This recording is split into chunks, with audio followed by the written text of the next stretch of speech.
My name is Grant Collier, studio head of Infinity Ward. With Call of Duty 1 and 2, we always focused heavily on the single player, and once we had that in a real good state, then we would move people over on the multiplayer. With Call of Duty 4 Modern Warfare, we had our lead designer cherry pick a cadre of guys to work on the multiplayer from day one. I'm Vince Sampella. I'm the co-studio head at Infinity Ward.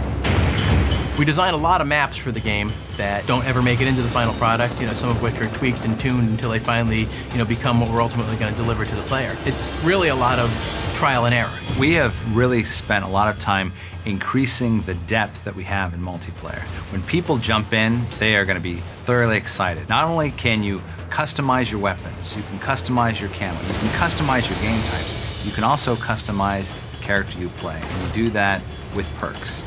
Perks are something that allows you to modify your character to your style. Like maybe you're a big fan of sniping. You want something that will take you off radar when you fire. So when you shoot your weapon and you're hanging out, you're not going to show up on radar.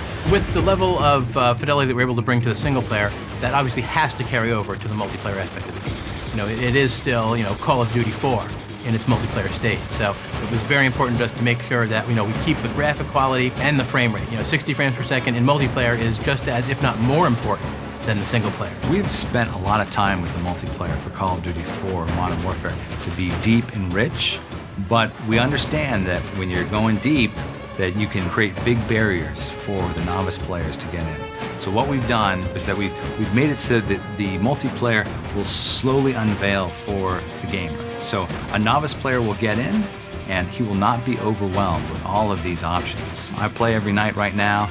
It'll be great to get some fresh blood in there and for us to really start slinging some lead back and forth. So the fans, it's Jay Random here, you can bring it.